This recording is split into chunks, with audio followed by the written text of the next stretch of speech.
Since February 27, 2025, literally everyone inside my information bubble started talking about the Epstein Files and how important and horrifying they supposedly are.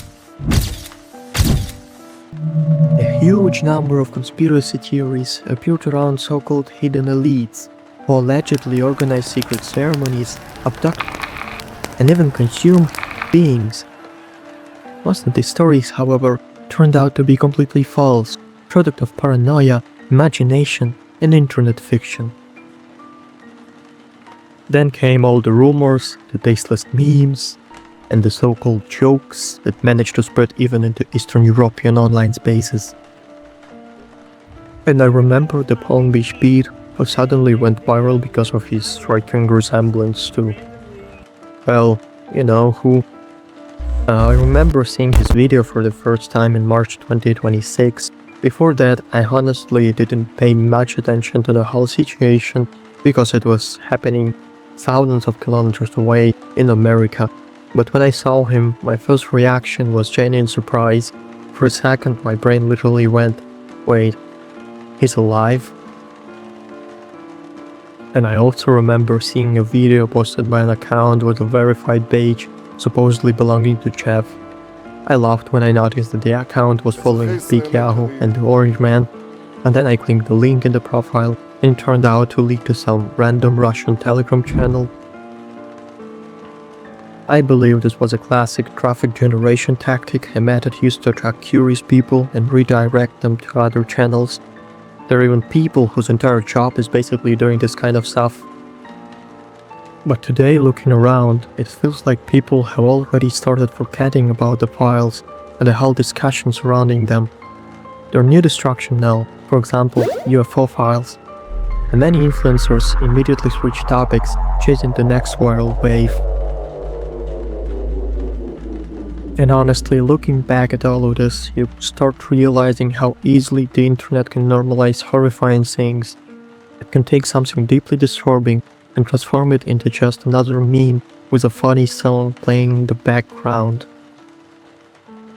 But that leads into another topic, and probably another video or episode, because I have a very recent case in mind, which unfortunately shows this phenomenon perfectly.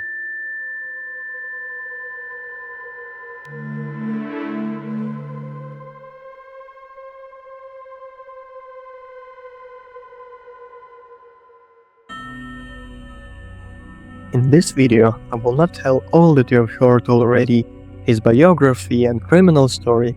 I would rather concentrate on some conspiracies and claims that appeared after the files were released, and I'll try to analyze them as a person who does not believe those theories, which I disapprove of, as YouTube does not love them, but also as a person who does not present himself to be omniscient.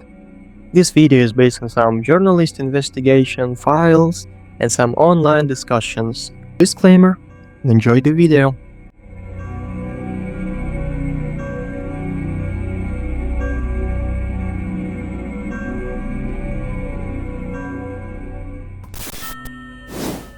The first point I want to discuss is the claim that they've eaten and continue to eat. They're eating babies, man. Like that's Do you think so that you think is real? So well, yeah. Not only that, I think that they're.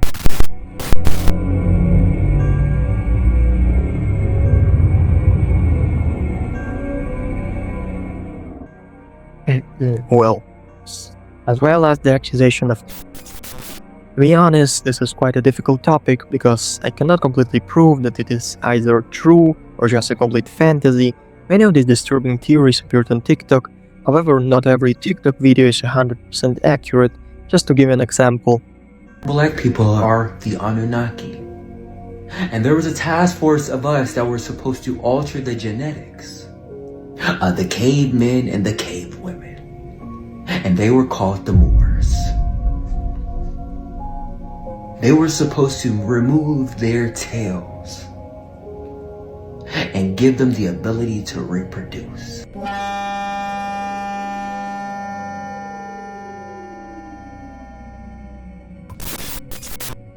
I started researching online discussions and came across several Reddit conversations. Some people argue that all these theories are complete nonsense and that publicly discussing them can actually be harmful, that they distract society from real, documented issues and can be fully confirmed. Others argued that references involving pizza, grape soda in suspicious contexts could suggest that certain elites were involved in something much darker, including claims of cannibalism. I came across this document EFTA 012-46049. In this document, an anonymous interviewee claimed that he was present at some kind of event. I will not read this entire statement out loud because I do not want my channel to be banned. You can find this document below. The individual claimed that former President George Bush, Henry Kissinger, and George Soros were present on the yacht while this alleged event took place. When asked for evidence, he claimed to have injuries in some places but provided no supporting evidence, witnesses, or additional verification. He provided a handwritten list of family members, but the FBI noted that it was unclear what investigative value this information had. He also claimed that his great uncle possessed video evidence and snuff films, but no further details were provided. The agents noted that he was polite but displayed signs of possible mental health issue or emotional instability.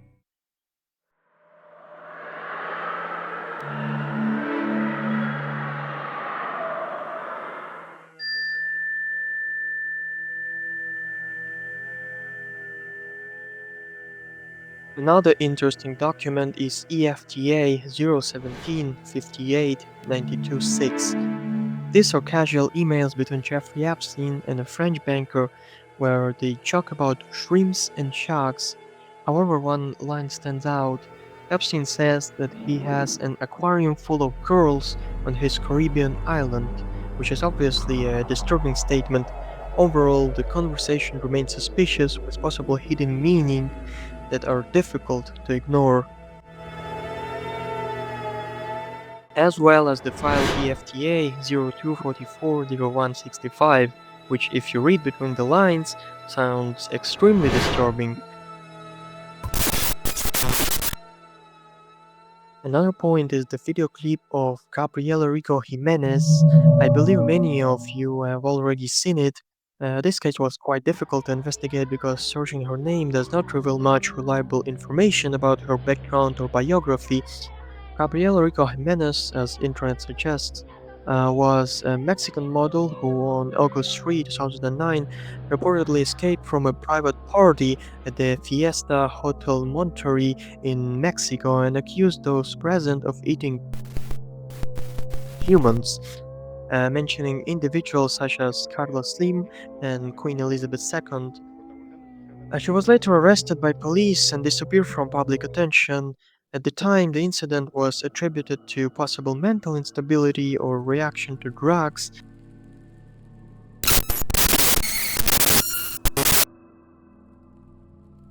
Another document I found contains a conversation between Jeffrey Epstein, Yale computer science professor. The email was sent on December 9, 2009, approximately 1 year after Epstein was released from prison. Subject says, "To my fellow chronophiliac." Chronophilia is a psychiatric term referring to a sexual preference of a specific age group, often minors or, in some cases, elderly people. Epstein's message contains only two words, Humbert's Yahweh. This appears to reference Humbert Humbert, the protagonist of Vladimir Nabokov's novel Lolita. Yahweh is one of the Hebrew names of God. Combining the two phrases Humbert as God create an unclear meaning. We do not know exactly what Epstein intended. It could have been a password, a personal reference, or a joke. However, it may also reflect his fascination with Nabokov's novel Lolita. The media famously referred to Epstein's private Boeing 727 as the Lolita Express. The nickname was a direct reference to Nabokov's novel and became associated with allegations that the plane was used to transport young women to Epstein's properties. There are several other files that I strongly recommend you read. They contain extremely disturbing content that I probably will not be able to narrate here. I will leave all the codes and files in the description below.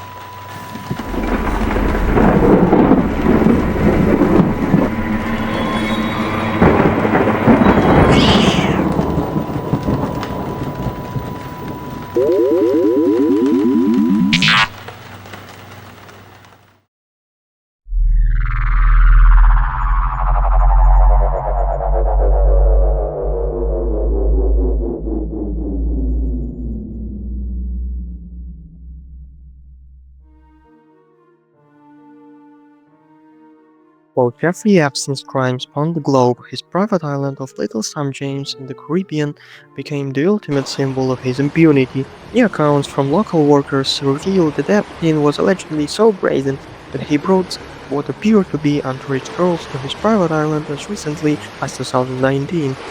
F-boys at the nearby St. Thomas Air Street described seeing girls who looked so young that they appeared to be a high school student wearing college sweatshirts as camouflage.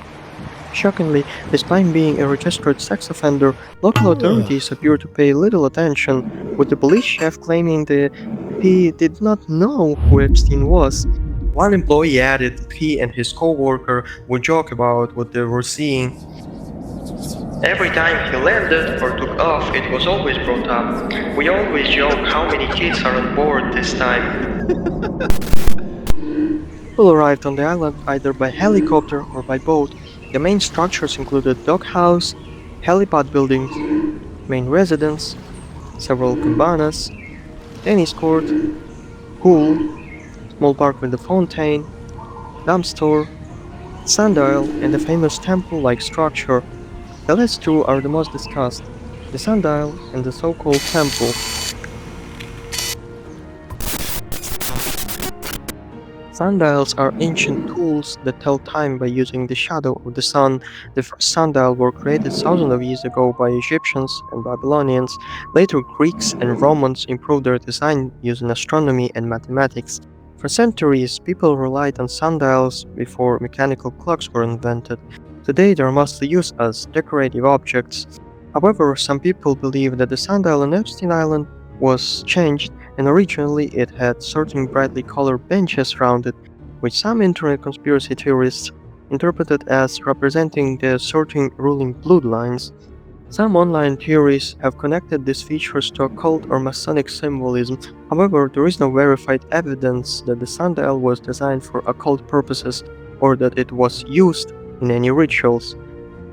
I personally do not believe to these claims because there is no specific information about this claim in the released files. The other heavily discussed structure is what some documents refer to as a temple or mosque. There is also an interesting conversation with the architect Ion Nicola and Jeffrey Epstein regarding this structure. Originally, the design was not conceived as a mosque. The building was created as a reference to a hammam, a traditional Turkish steam bath. The inspiration came from Hammam Yalbuha, a 14th century bathhouse in Aleppo, Syria.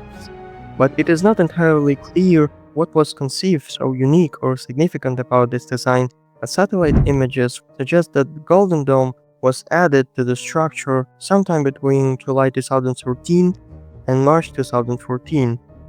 This timing is especially interesting because Syria was experiencing a major war at that moment, and the original historical building that inspired this project had been heavily damaged.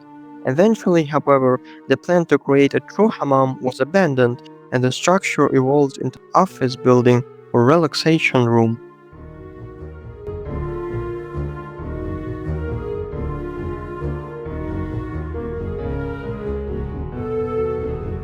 According to the classified files and architect emails, in 2018 Epstein planned a massive multi-million-dollar renovation of his island. However, records show that he suddenly terminated the contract and stopped the project shortly before construction was scheduled to begin in January 2019. Later that year, he was arrested, leaving the planned renovation unfinished.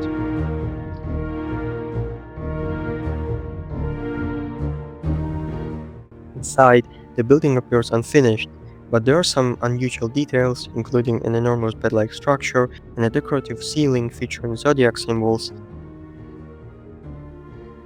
Another interesting file is EFTA 00165018, where an individual suggests that there was an underground temple on the island.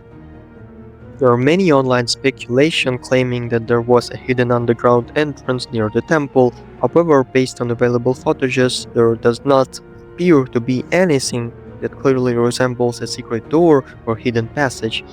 The same person also mentions adrenochrome. Adrenochrome is a real chemical compound formed when adrenaline is oxidized.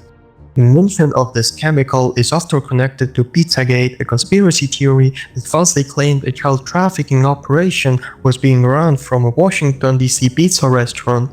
This conspiracy theory later merged with QAnon, incorporating the unfounded claim that elites harvest children's blood to extract adrenochrome, which is allegedly used as a drug or an anti-aging treatment. These claims have no factual basis and are considered a modern version of a century-old anti-Semitic conspiracy theory from the Middle Ages that falsely accused Jewish people of kidnapping Christian children and using their blood in religious rituals. Another interesting file I came across is an email from Abdullah Al-Mari to Daphne Veles, who worked as a financial and administrative manager for Jeffrey Epstein's US Virgin Islands operations for almost a decade, from late 2010 until July 2019. In the email, they discussed the shipment of several pieces of the Kaaba to the United States, which is an unusual detail that caught my attention.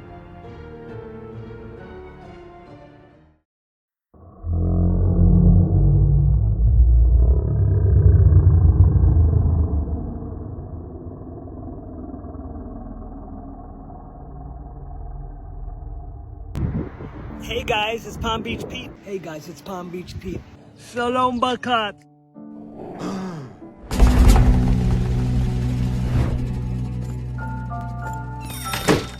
El Macho. I am sure that you have already seen this face. Literally El Macho himself. But joke aside, this is actually a very interesting topic. Many people strongly believe that Palm Beach Pete is actually Jeffrey Epstein himself, because they refuse to abandon their own theories and assumptions. And honestly, this shows something very human. We're deeply obsessed with finding connections. Where we cannot find answers, we often create our own explanations to fill the gaps. And when something overlaps, we believe that it's not a coincidence. Just mention all those Saturn and ChatGPT internet theories. The topic becomes even more complicated because of the mystery surrounding Epstein's death. After the arrest in 2019, many people started questioning what really happened. Some believe he was killed, while others claim that he never died and the whole story was fabricated, but that's a topic for another video. This is where Palm Beach Pete became part of the internet discussion. He uploaded his first TikTok video in March 2026, responding to rumors that Epstein had supposedly been seen alive in Florida, driving around as if nothing had happened, and the internet literally exploded with new theories. But what do we know about Palm Beach Pete? Well, according to publicly available information, Peter Bart Simmel is originally from New York, was born in 1955 and attended Syracuse University, graduating in 1977. Of course, the similarities in appearance and his background story made people pay attention, and the internet did what it always does. It turned coincidence into a viral phenomenon. Personally, I believe he's simply a person who was either lucky or, well, unlucky enough to look very similar to one of the most controversial figures of the modern era. But the fact is that he managed to use his attention to promote himself, including selling merchandise and building an online identity around his resemblance. I also watched his recent interview, and from what I could see, I do not believe that these two people are identical. There are clear differences in their attitude, personality, and the overall atmosphere surrounding them. There are still some moments that I personally find interesting and slightly suspicious, but I do not believe that he is actually Jeffrey Epstein. Although he claims that he does not want to be associated with Epstein's crimes, some of his action and public appearances seems designed to attract even more internet attention to those cases. Personally, I remain skeptical about this whole situation, considering that he is already 71 years old and, from what is publicly known, does not appear to be someone who needs this level of attention for financial survival. It is interesting to see him participate in what sometimes feel like an internet performances, but ultimately I am not here to judge him.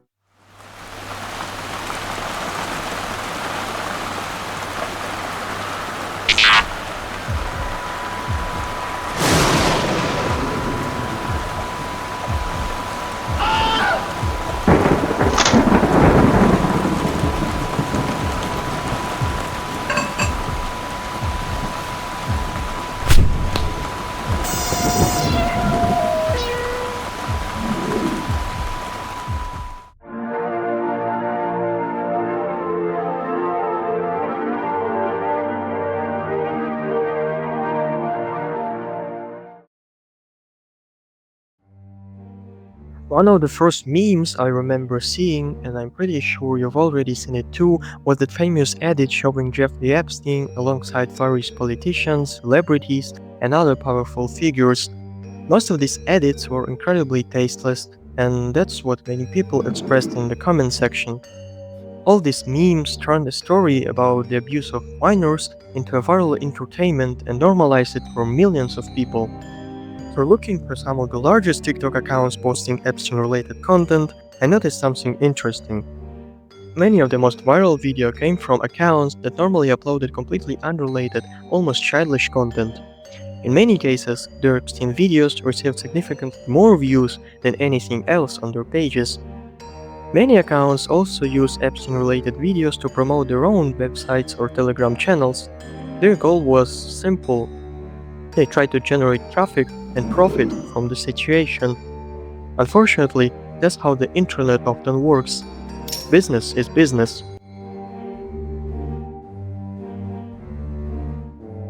Of course, none of those Epstein memes prove that TikTok was intentionally promoting this content. However, some people claim that governments were deliberately encouraging this kind of content to normalize these topics. There is no credible evidence to support those claims, but the fact that so many people were willing to believe them says a lot about the level of distrust surrounding social media and institutions, because as it turned out, Epstein had connection with many high-ranking and influential figures from politics, business, and entertainment. But the whole situation raises an important question: who really controls the information you see?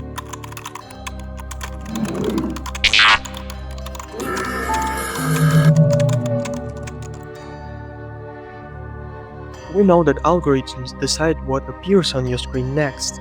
They determine which videos are recommended, which topics go viral, and which stories quietly disappear. The real problem, in my opinion, is not only the algorithms. It is the way the internet has changed our relationship with serious topics. The Epstein case is one of the clearest examples of this. A story involving real victims and serious crimes was transformed into memes, edits, and viral entertainment. Something that should have caused reflection and discussion was often reduced to jokes and short videos. Gen Z is different from previous generations.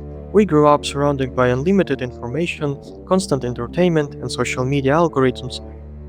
We are more open and less restricted by tradition boundaries, but this also creates a new problem.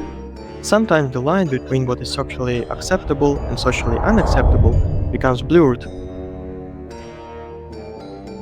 Maybe this is simply the evolution of online culture, but considering the fact that we call our memes literally brain rot, I would rather say degradation.